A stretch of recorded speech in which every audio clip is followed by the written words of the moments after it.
Welcome back to Raised by Giants live discussion. Good to see everyone. Welcome everyone in the chat and any channel members and moderators out there. And to anyone that's listening to the replay, thanks for joining us. And if you're listening on YouTube or X, follow the show on the audio only podcast. That's the best way to help support the channel and help support the growth. Here is the podcast version, and you can also follow it as a backup. And I know some people like to, watch and not only listen, but if you're in your car, just put on the audio only podcast on Spotify, Apple Podcasts, or Google Podcast, and just throw on. Even if you're at work, sometimes depends on what kind of job you're doing. You can be listening to a podcast as well while you're doing your job. Just throw on Raised by Giants podcast and give it a listen. The links are in the description. Also, A Clockwork Shining is now available on Tubi. Anywhere you can download the Tubi app. The US, Canada, Australia, I believe, you can now watch my documentary, A Clockwork Shining, on Tubi. So even if you've seen it already, even if you've seen it on Amazon Prime, watch it again on Tubi. There's so many, it's a really wide ranging topic and some things that you might have missed before. So it's good to go back and get a refresher. I have that link pinned to the top of the chat and it's also in the description. So with that down, we have with us today the host of the acclaimed Hero Paranormal podcast, who has written about his experiences investigating the Skinwalker, and he owns property close to Skinwalker Ranch. Ryan Burns, welcome back to the show. How's it going, my friend? Great to be here, Ryder. And not to plug your stuff instead of mine, but that Clockwork Shining is epic. If nobody's seen it, they must. Thank you very much. I put a lot of work and energy and effort into making that bad boy. So I hope people go out and support it. And you can watch it for free. You can watch it for free on Tubi. So here's a link that I have up on the screen right here, and it's also in the chat. So Ryan, brother, what's going on, my friend? How's things going? What's going on with Space Wolf research? What's happening out there, bro? Man, anytime you share a fence line with property like the old Bigelow Ranch, there's always something. But this month it's been a little more than usual. There's been some structures on the property that have moved, and it's not structures that have moved before. We've had containers move. We've had other things move, like storage containers. But this time it's an actual like cabin, and it entails a whole bunch of drama. Don't know whether to leave it where it's at, measure where it's going, put a fence around it so it doesn't move anymore. So, I mean, silly stuff like that it's all matters of opinion. So just kind of going nuts with the analytics. But other than that, the strangeness continues. Do you mean like move, like paranormally move, or like people are just going out and actually just moving it? Because Clearview Ranch, I'm sure you're familiar with Clearview Ranch. Like back in the day, there was like rumors and speculation that there was a building on Clearview Ranch that just disappeared. It was just gone. It was there before people remember it, and then it was just gone. I don't doubt it.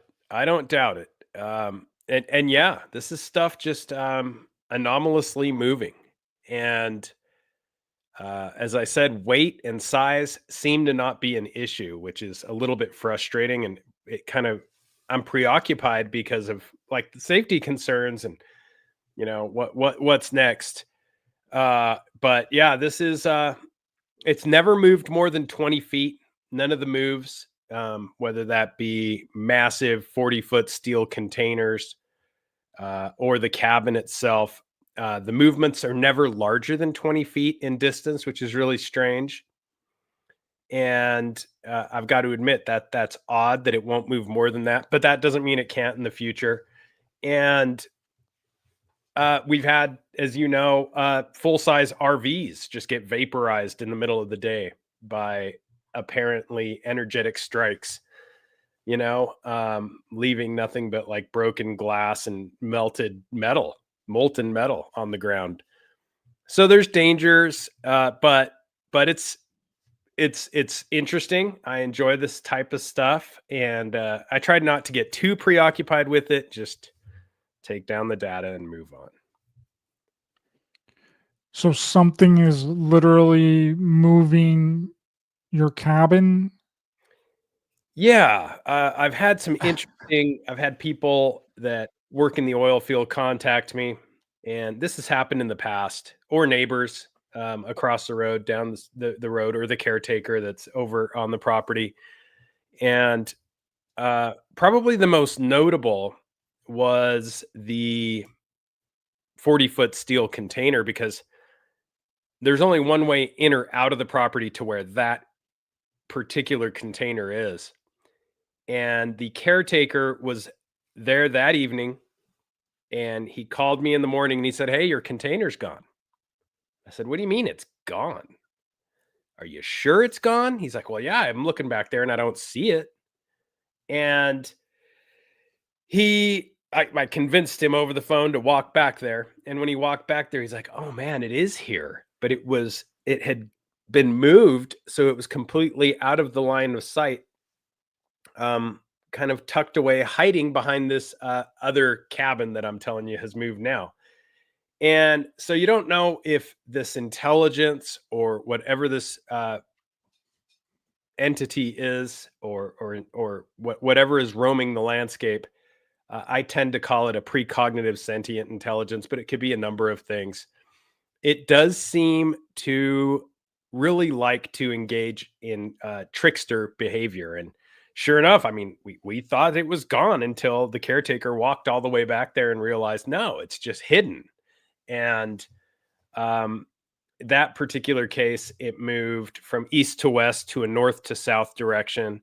And again, didn't move over 20 feet. So I don't know. I really don't know if it is something that, cameras are there, all kinds of stuff is there, but somehow, oftentimes, these movements happen between frames, which is, when you have somebody that analyzes this and is a videographer, they get really analytical, and even they admit, like, we don't understand how something could be moved within the a frame's movement. Their findings find that difficult. I find that difficult, but that's usually how it goes, or the cameras just go down altogether.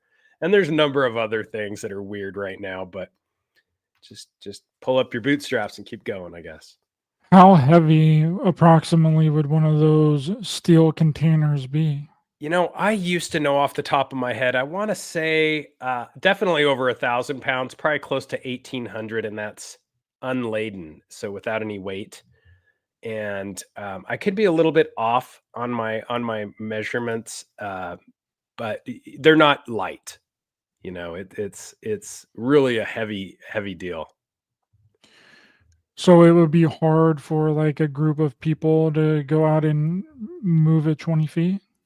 It definitely would if you did so without any telltale signs, and that's kind of what we're looking for. Is any drag marks, any and I oh my gosh, 1,800, I'm sorry, it's between, I just looked it up, 8,000 and 9,200 pounds when empty. Okay, that's So, way different. Okay. yeah, way different, way Yeah. heavier than I thought.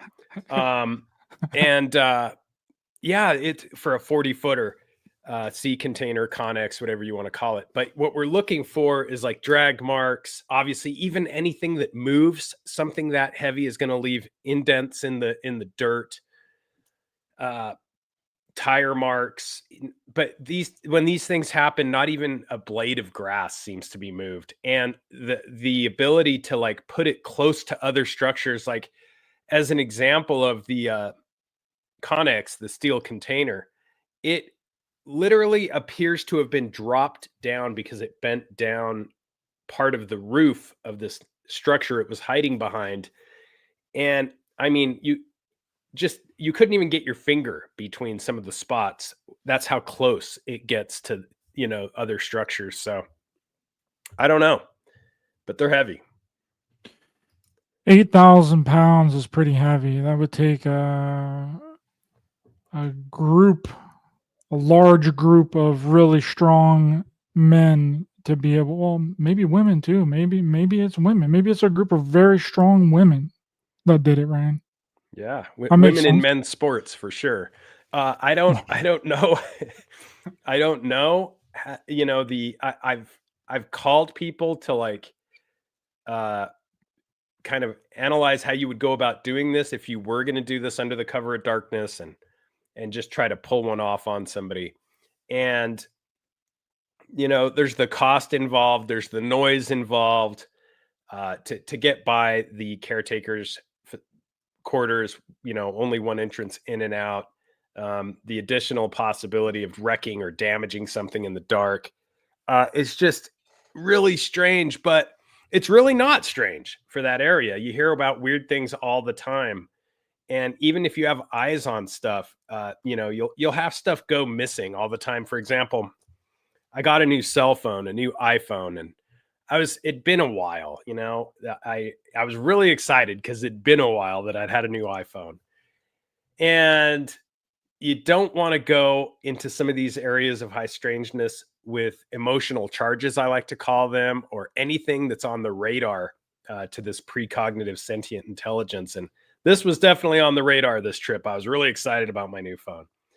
And sure enough, it felt like my phone got pulled out of my hand. It went into a waterway, couldn't find the phone, tried all kinds of different ways to find the phone, couldn't find it. It was toast. Found the phone the following year when the waterway kind of went down to a trickle, practically nothing. And instead of being downstream, the phone was upstream and in a completely different location. And the fact that I even found it at all, right, is really strange. So nothing really seems to make sense. But yeah, that's what's happened since the last time we've chatted. Well, I think, Ryan, that it was a group of very well coordinated, strong women went out there and moved your entire cabin and moved this container. They can do that. I believe in them 100%. Definitely. But I mean, we have a lot of stuff going on right now, Ryan. We got Jeff Bezos shooting a bunch of very strong women into space. The Pope died. JD Vance is the Antichrist. Kanye said that he sucked his cousin off until he was 14 years old. A lot of stuff happening right now. A lot of important stuff. Very important things going down right now. And I thought it, like, in light of the whole, you know, this new reinvigorated discussions about space because of the what do they call that? The blue, I want to call it the Blue Avian flight, but that Blue Origin. They should have called it the Blue Avian. The Blue Avian flight in space. I got a question. NASA, okay? If we can supposedly have a rover on Mars, okay, that's roughly 34 million miles away, why do we not have a rover on the moon? The moon is 238,000 miles away.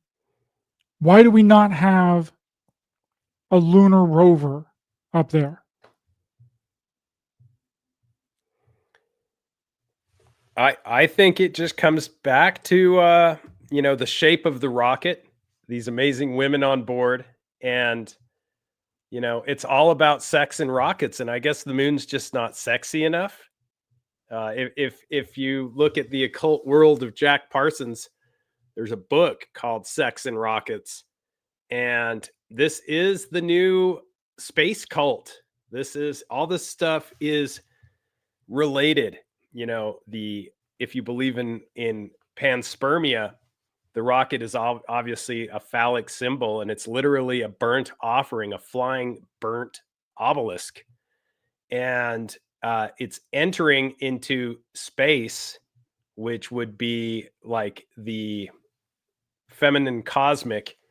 And yeah, the moon is something that it seems like it's just a footnote. It's not very important, yet you can take your Nikon camera and zoom in on the craters. It's that close. So I don't know, man. It seems to me a lot of people, a lot of people I know very well don't like it when I start talking to them about sex and rockets. They don't like that. Well, it's just like it would solve everything, right? It would clear up everything all at once. It would solve the conspiracy theories about the moon landing if we had a lunar rover. Put a freaking lunar rover up there, NASA. Let's see what's going on. Okay, let's see all of the Apollo landing sites close up and personal, unless we didn't actually go. That would be the only reason that you wouldn't put a rover up there, right? You I would mean, the think, moon, the yeah, moon is the closest planetary body that anyone can land on. yeah, you would think that we would have a camera pointed at us, live streaming 24/7. That would just make sense, being the closest Yeah. celestial body, like so we can see what's going on here. But no, there's none of that. No unlimited streaming. There's no streaming at all. But it's an interesting dilemma. I mean, would you want to see Earth? I would want to stream Earth. Like people would get on there. People already get on the International Space Station, like cameras, and like look at that all the time. Would you not want to get on there and look at a rover going around the moon? It'd be pretty I cool. would do it. But I mean, now some people don't even believe that we have a rover on Mars, right? Some people believe that the rover is on Earth, like roaming around in the desert of Chile or the Sahara, and some people even believe it's in Arizona, which I don't know. I kind of find it hard to believe that we can get images from 34 million miles away. And that's at the closest, right? So 34 million miles is the closest that Mars gets to Earth. The Yeah, there's furthest, that. There's that too. It's like this the goalpost moves, right? And I can't even get good reception with this. And I mean just my Apple iPhone, I can't get good reception with this no matter where I'm at. And you know, it's interesting that that was first sold for $666.66. That price was put on the market. And back to the sex and rockets. I mean, when you look at space, what do we have? We have a lot of interesting distances, like you said, to the moon, 238,900 miles or something along those lines, which is 6 times 60 times 666. And if you look at the globe's orbit or the curvature of the Earth, which is, what is that? 0.666 feet per square mile or 8 inches per square mile, or the curvature of the Earth, 66.6 degrees. The sex and rockets in the occult and the numerology all start to kind of compound. But yeah, I don't know why I can't get good reception on this thing, why we don't have a camera pointed at least at us or a rover on the moon. It's not that far. There's a clear line of sight. There's nothing in between, apparently, even though we're told that there's tons of space junk. We can see it. It's always there, and we're always looking at the same side. always the front side. Got to see that front. Can't ever see the back. Mm-mm. Yeah, it's just really interesting that, I mean, and I'm not a computer scientist, I'm not a computer engineer, but the furthest distance that Mars can get from Earth is 249 million miles away. Okay. Now, NASA says that the rover then sends the information to a Mars orbiter, and then the orbiter sends that data to NASA's computers on Earth. Okay. Now, I don't know how transmission and like all that stuff works, but I do know that a live video from 238,000 miles away in 1969 seems highly unlikely at best, But we saw it especially on TV, so it must have happened. especially when one of the first live broadcasts from other countries that was a really big deal was only in 1967. And that was a Beatles performance that was 2.5 hours long. That was the first. So 2 years before we went to the moon and did a live, we essentially live streamed the moon landing from the moon from 238,000 miles away. We were barely able to live stream from other countries on the earth. Yeah. I mean, even if you look at automobiles in 1966, there was no steer by wire. There was no, arguably, they were some of the best automobiles made ever, even to this day. But to have some of the alleged, and this is a tough one because, yes, I understand that we were in the space race and that we had to make a move. And, there's that new movie where it alleges, it kind of makes fun of it. It's a lot like The Men Who Stare at Goats, where you take a serious topic, you make fun of it, you turn it into a comedy, and you're able to kind of like slip one under the radar into the mass hallucination. And that's exactly what they've done with this recent movie. And they allege that, yeah, we faked going to the moon, but we had to win the space race, but we really went, but we just had to fake the filming. So there's a lot going on there. There's multiple layers, and it's a fun show to watch. Interestingly, do I think it's realistic? Yeah, I think parts of it are, especially the character that's played by Woody Harrelson, the guy kind of with no name that has the job of getting everybody together and making it happen, yet he has no real standing. He has no real position. He has no real name, but he's the head of it all. That kind of stuff I believe. And right around this same time, allegedly, and this as much as anyone, Woody Harrelson's father has been kind of embroiled in a number of conspiracy theories. And among one of those is that he is a potential, possible, at least one of the assassins who throughout his lifetime claimed that he might have something to do with the JFK assassination. But yeah, he was a hitman. And now I'm hearing that Matthew McConaughey and Woody Harrelson may share the same father. Things are getting really murky when it comes to Hollywood, but Hollywood often uses these intricate puzzle pieces, like the actors themselves, to cast in their production because it's the wood of the holly. It is cinemagicians casting a spell over the masses with symbolism, and they don't accidentally just put Woody Harrelson in the movie. No, and I really like Woody Harrelson, by the way, but it's not his fault who his dad was or what his past is or what his history is. But none of these things are done by accident. And when you look at predictive programming, that becomes super evident. Well, did you see that this article that Mark Hoppus from Blink 182 actually might have helped the military capture Saddam Hussein? That's insane. Absolutely insane. In Mark Hoppus's brand new book, Fahrenheit 182, a memoir, the rocker shared a story about how he may have actually assisted in the capture of Saddam Hussein back in 2003. Hoppus has touched on the situation on social media before, but the book he went into a detail about how he planned to came up with the capture of one of the most wanted individuals in a recent American history.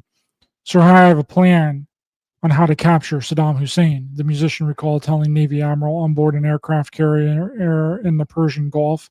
According to Hoppus, Hussein had been sending video messages from his followers from an unknown location at the time. The musician felt that the military could use drones to their advantage to uncover his location by pulling the data from the video messages. Now, how did he know to do this, right? Okay, so, sir, we have drones flying all over the region and carpeting patterns, broadcasting time codes above the level of human hearing, but at the level that the video recording could catch it, Hoppus suggested to the Admiral. Then his next release, one of the videos, you can listen to it, pull the ultrasonic data, and triangulate the drones you have flying all over. So the Blink 182 frontman remembered the Admiral seeming genuinely taken aback by that he mentioned that he may share it with and met with the Joint Chiefs of Staff the following weeks. So how Mark Hoppus knew how to do this was because his dad was in the military. Yeah. He was another admiral of the military. So we have another version of one of these really big musicians with their fathers or their family members being in high up admiral in the military. Yeah, none of it's by accident. Same as Jim Morrison, same as there's a long list. And back to 666, the number 666, in the Bible, 666 is the number when the descendants who return to Jerusalem from the Babylonian exile, that's the number 666. If you look at gematria, if you look at the numbers, and what's Babylon? That's modern day Iraq, right? Mesopotamia. But, there's a lot around Saddam Hussein, that is really baffling. Like the fact, have you seen that they made him allegedly watch the Passion of the Christ before his execution? And oddly enough, he did not want to go on the gold standard, didn't want to join the central banks, a lot like Gaddafi. And when it comes to Babylon and Hollywood, it's you're like in a dimensional framework of you don't know what's real and what isn't. We hear these things, we see these things, but then when you try to patch it together, it's really frustrating. I was watching a Sean Ryan episode where he was talking to this military guy that was tasked with, following Saddam and getting all of his closest people basically in pocket. And he alleges that everybody close to Saddam, he only kept Christians around him. He didn't trust anybody else for some reason. And then when you hear about him being basically forced, well, it's unclear. They don't really say this. They just say Saddam watched The Passion, Mel Gibson's movie, prior to his execution. And even the execution is kind of strange, right? Like the footage, and I don't know. What are your thoughts on that? It's a wild rabbit hole. It is a super wild rabbit hole. And wasn't it supposedly his own people that hung him? Allegedly, yeah, that's exactly what happened. Or hanged him. I don't know what the right terminology is. Hung, hanged, who knows what it is. But someone will get mad. Someone will say, oh, it's hanged, not hung. And someone else will say it was hung, not hanged. But yeah, that was kind of the story that we were given. And then with Osama bin Laden, that one's even like a wilder one. Yeah. No footage of Osama bin Laden. And we just dump them in the ocean, and then we use the excuse. Give them a proper, exactly. We use the excuse that that's how they did, like ceremonies. Then that's how they did, like the Muslims do funerals, is they just dump the bodies in the ocean. I mean, at least with Saddam, there was some effort made, right, to give us some narrative. But with Osama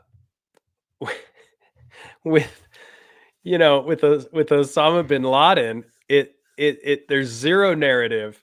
There's all these like weird other factors, like one of the top secret military helicopters, which some allege may have actually been like exotic propulsion systems, because they exploded one of them. They had to light one up because it clipped a wall or something. And then we have, like that SEAL team. Mysteriously, most of them end up dying or committing suicide or going trans. I mean, it's just it's more, there's more on the periphery of that than there is at the center of the narrative. Yet the periphery doesn't matter. They're like, this is what happened. There's no body, there's no footage, there's just basically word of mouth. And why, I don't know. It's very frustrating. But Well, I'm not. essentially, what this article is saying is that whenever Saddam Hussein was making his videos, they had the drones that was flying around, and then they took the data off of the videos to examine the sound of if they heard the drones in the background, the ultrasonic data in the background of the video that Saddam Hussein was sending out, to triangulate if they were around, if the drones were near him whenever he was recording the video. That's Right. pretty much how Mark Hoppus here is explaining how it went down. But I don't remember Saddam Hussein ever making any videos. I thought that was the other guy, Osama bin Laden. I thought bin Laden was the one that was making all the videos from the cave. That's the only ones that really the American public ever seen. I don't remember ever seeing any Saddam Hussein videos. And another strange thing about Iraq and Saddam is the argument that some whistleblowers in the military have commented that the reason they went in was not altogether what we're being told. In other words, we obviously have possibly the oldest structure of all time, the ziggurat of Ur, there in Iraq, in Babylon, in Mesopotamia. And we have the allegation that there were literally stargates present within the country's borders. And not to mention, speaking of connexes, we had images and photos of connexes just full of bars of gold, and our military hauling them off. And there's that, like, it was a heck of a heist. So I don't know, man. I'm definitely not, pro whatever what was going on there. But you talk to some of these whistleblowers in the military, and they just allege that there was more going on than met the eye. And I think that's really fascinating when you start talking about dimensional, potentially ancient archaeological finds.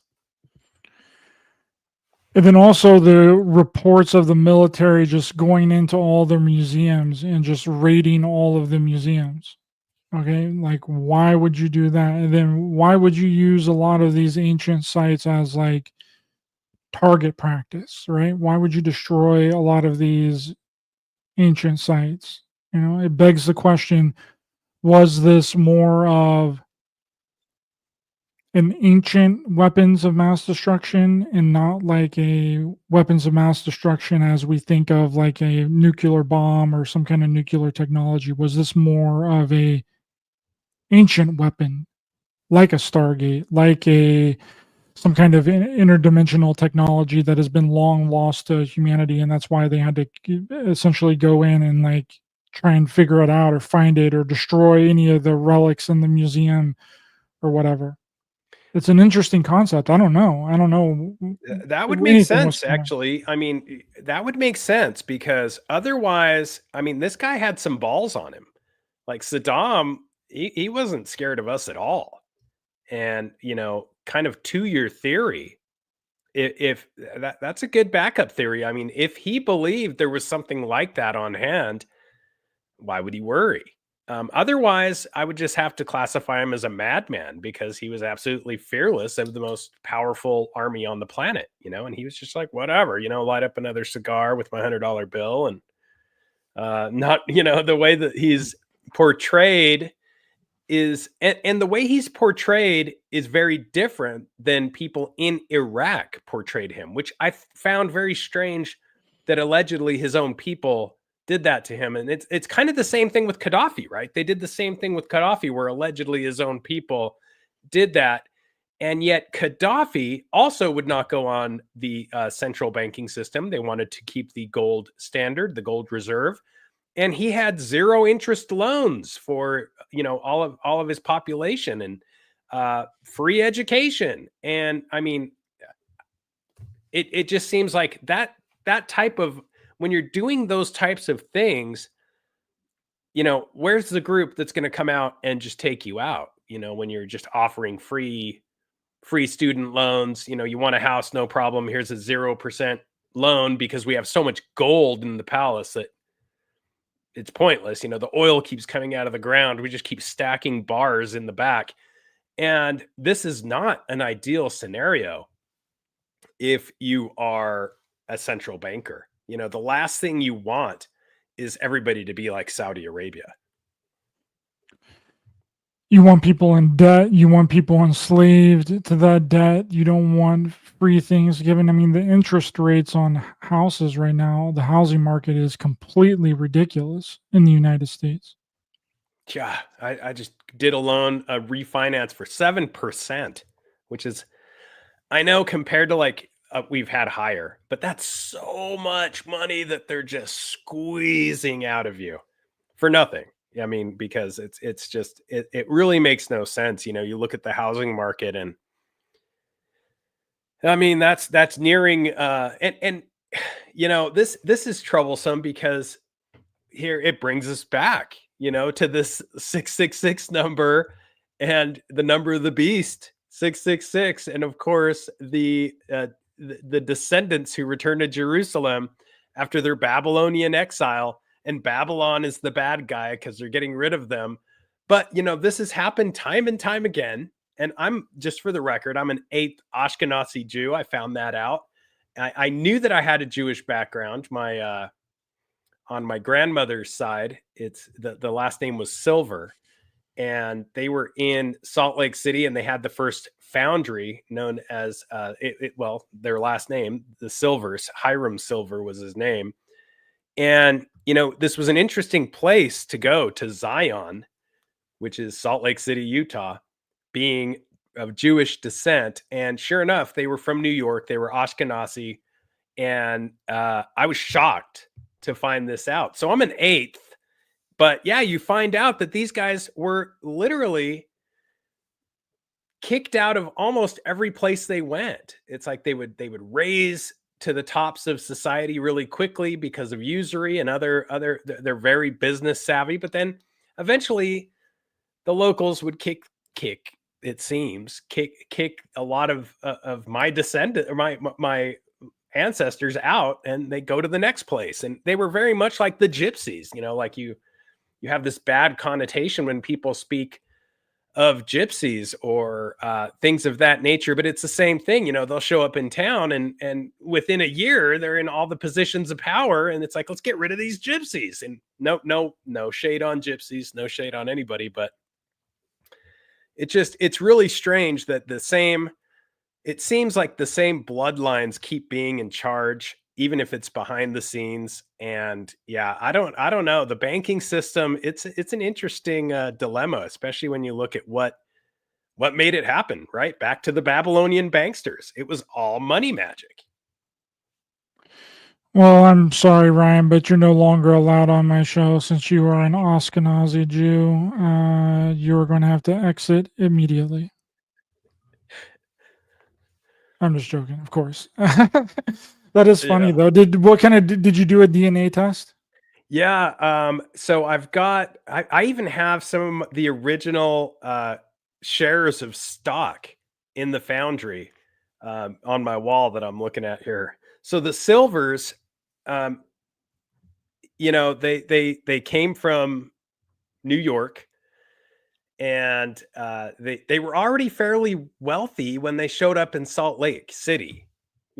What the heck? From New York to Salt Lake City, a place known as Zion, looking for new endeavors. And they almost immediately started the largest metal foundry there. And I remember as a kid, my grandparents telling me that, great grandpa Silver had, the second vehicle, like a motor vehicle, And I mean, they had pictures of, and I'm pretty sure I have these pictures in storage, but it's like, it looks like a bicycle with 4 wheels. It's covered in like horse crap and mud, and it's got a motor on it, and he's just tooling around town with it. And it was like him and Brigham Young. Like, they were the only 2 that had these things. And it was just, I mean, by today's standards, very, very, wow. But it was just, super ghetto. But, by back then, when everybody was like on horses, these guys were like running around on these like motorized things. And, literally it's just so strange when you look at some of these histories, because one person helped me delve really deeply into the family tree, let's say, which is actually pretty easy in Salt Lake because of Mormonism. They're very big into genealogy. And being that this was somewhat of a prominent family, right off the bat, there was like a lot of evidence and a lot of information there, and it was easy to trace them back to New York. The question is, why did they go to New York, and why did they leave? It really is strange, because they did have ties to like bankers and stuff like that, and I don't know where they got their money. I have no idea where they got their money. Well, it makes sense that they would have some of their first vehicles, because the Stanley steamer was invented in Estes Park in Colorado by the Stanley family. So, and Colorado is like borders Utah. Mm-hmm. So it makes sense that they would travel into Colorado, get a vehicle or whatever, because those Stanley steamers were some of the first vehicles that were made. Yeah. Yeah. It's a weird one. I don't know where they got their money. I don't know where their money went, but there were definite ties to New York, definite ties to, they were Ashkenazi Jews. They were it seemed that as we went back, they were just constantly moving, like from Europe to New York, from New York to Utah. And it's just a really interesting thing. But back to the Babylon banksters, back to Babylon, and in the Bible, 666, a coded reference to the same thing. I'm not quite sure how it's all interrelated, but it does seem as if, no matter what you're looking at, the same numbers pop up. And I was talking with somebody the other day about this. They're like, either all these numbers are like a really good example of how this is all, as many in Silicon Valley say, just a really elaborate simulation, or an elaborate matrix, or not quite the base reality, and that these numbers are just like the glitches in the computer system.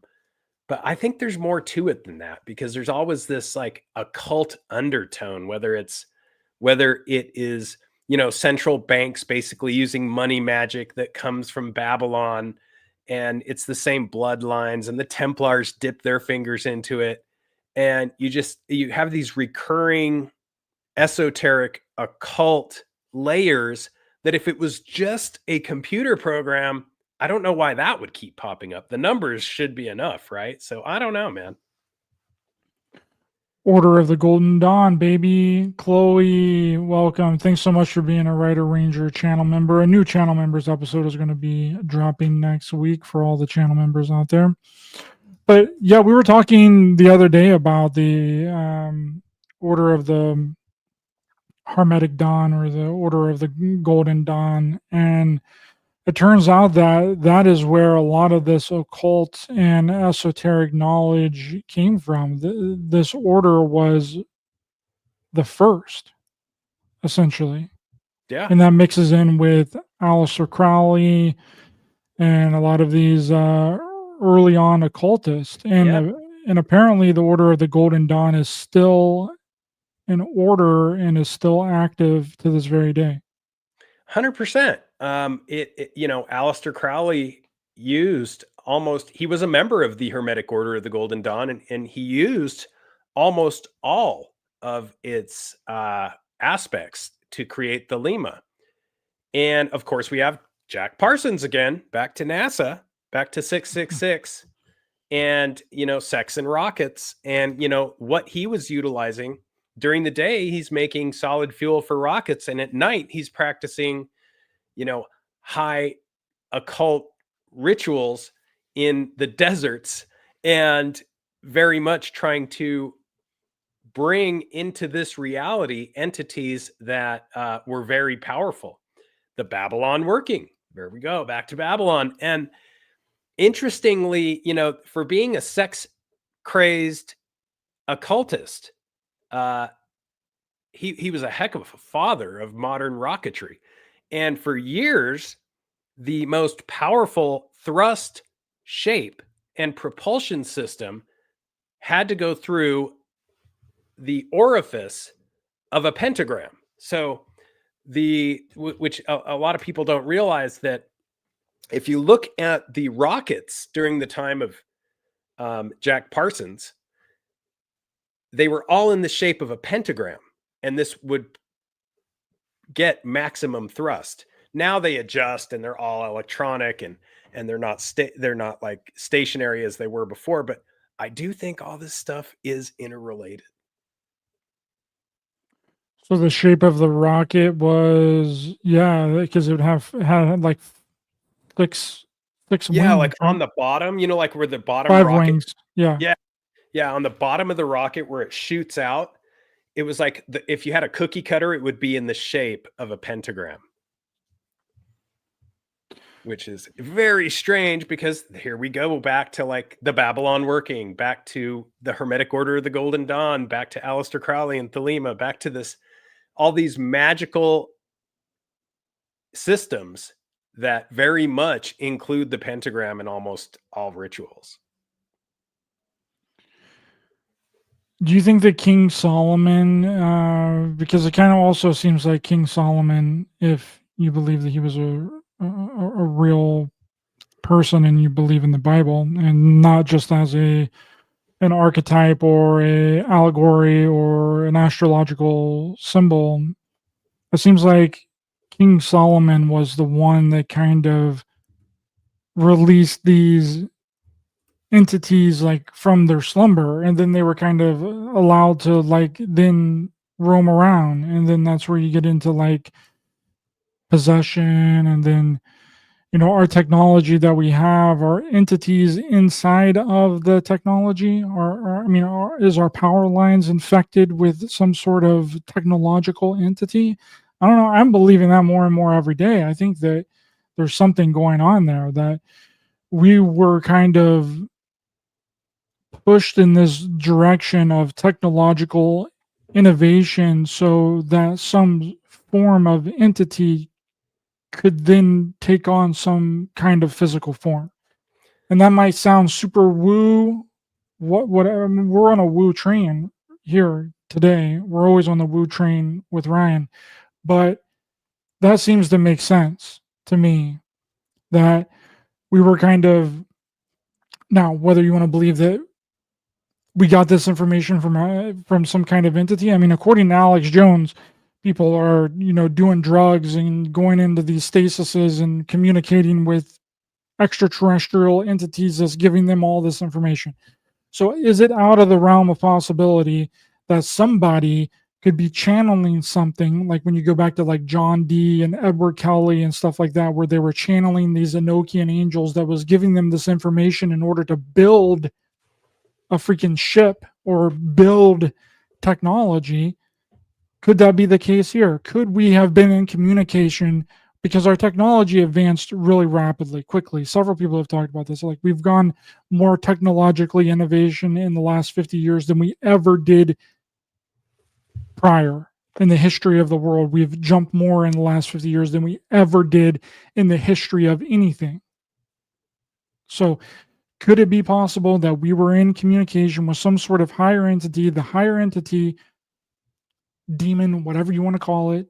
Jake just said the jinn, or jinn in the comment section here. And that entity was giving us this information to figure out how to build this technology, and then it slowly develops over time. But that was the ulterior motive of this entity, so that the entity could then have a home on this planet, because then it otherwise wouldn't be able to come here if we didn't have this electricity and this technology for it to inhabit. I don't know if you follow. I don't know if anybody followed that train of thought or not. 100%. I think that's all super. I'm on that woo train. Like, buckle me in. And I 100% believe that King Solomon was, in fact, a real person. I mean, historically, he is the son of King David, right? You know, like David and Goliath. And he built the temple in Jerusalem, the first temple. And interestingly, back to the interesting correlations and synchronicities, that first temple had these baths where you would bathe before even going in, you know, like cleanliness is close to godliness. And the Mormon temple in Salt Lake City, Utah, has the same baptismal main font or bath. They call it a font, but it's a bath where literally you have 12 oxen facing outward, and the bath in the center. And the bath in the center is where they baptize you, but where they also do a number of other rituals. And this is a recreation that they made of the original first temple in Jerusalem. So these 12 oxen were supposed to represent the 12 tribes of Israel, talking about high magic.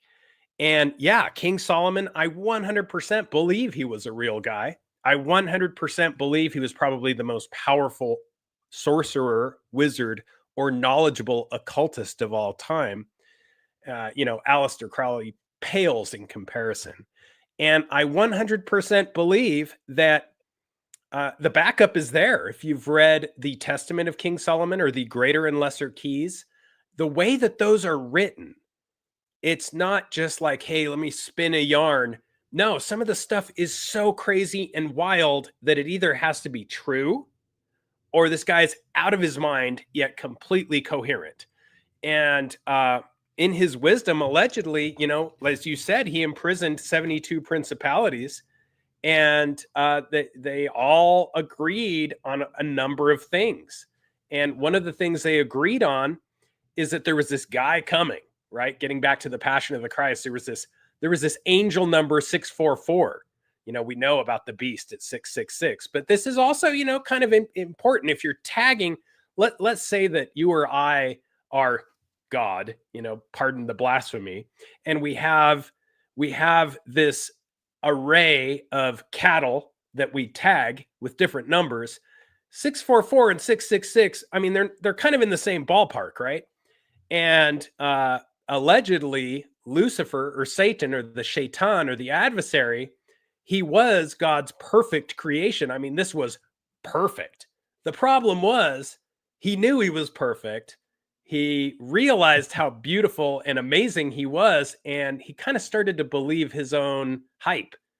And he convinced a third of, let's just say, the flock or the cattle or whatever these, I mean, this is totally blasphemous given that these are like literally demigods, but you get the idea.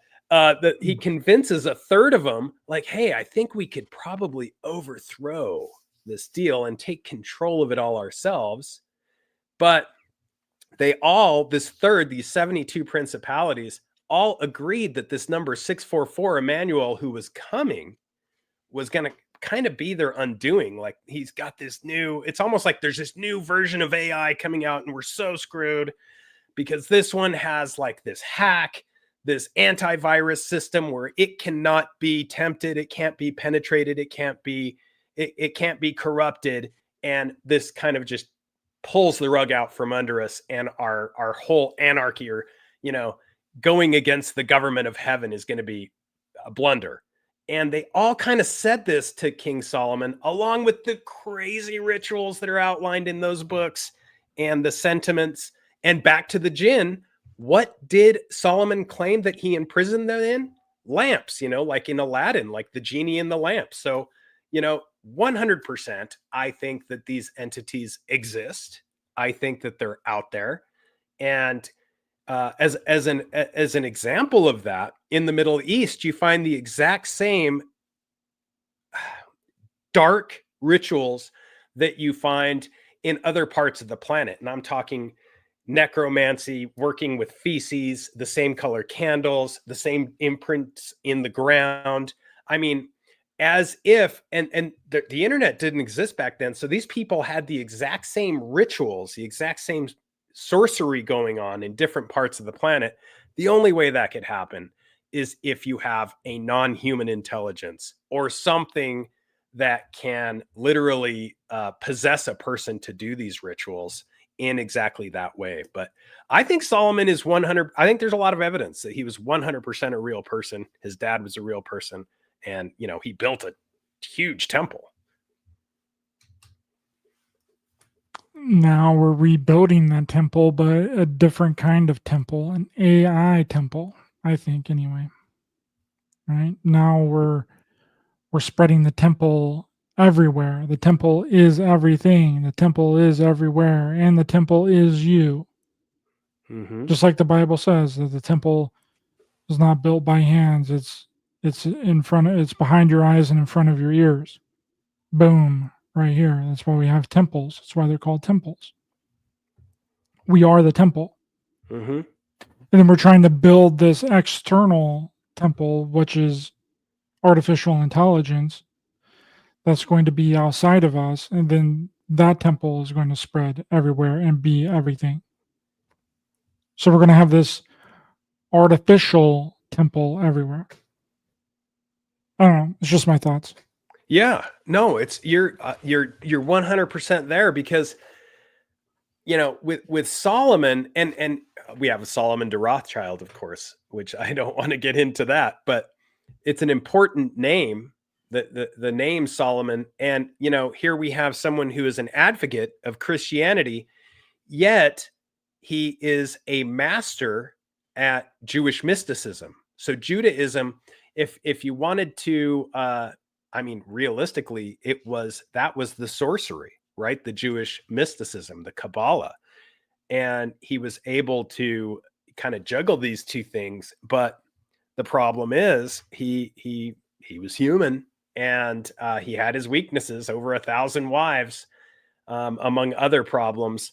And sure as, if you believe the multiple tales, and what's really cool about biblical stuff is, even if you don't believe any of it, what you're looking for, and I'm a total nerd. I've like started following these Yale theology classes, and what they're looking for is where you have different people from different timelines who shouldn't be interconnected saying the same story, but in text.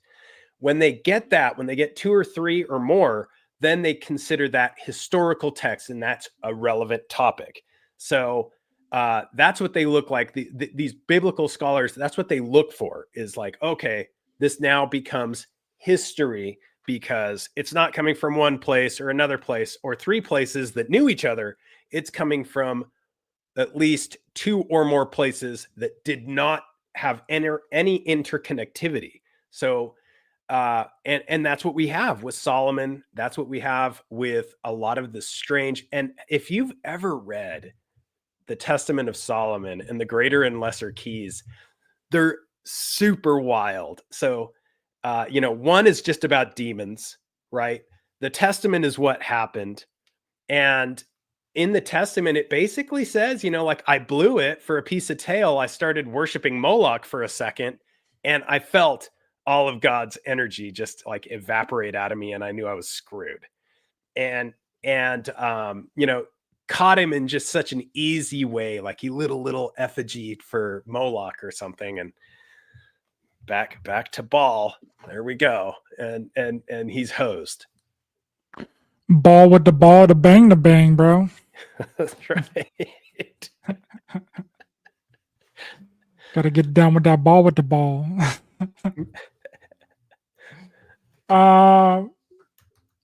Yeah, I think it's very, very fascinating, very interesting. You get so deep with this stuff, and I really gotta pee so bad, Ryan. So I'm gonna have to let you go. I've had to pee this entire conversation.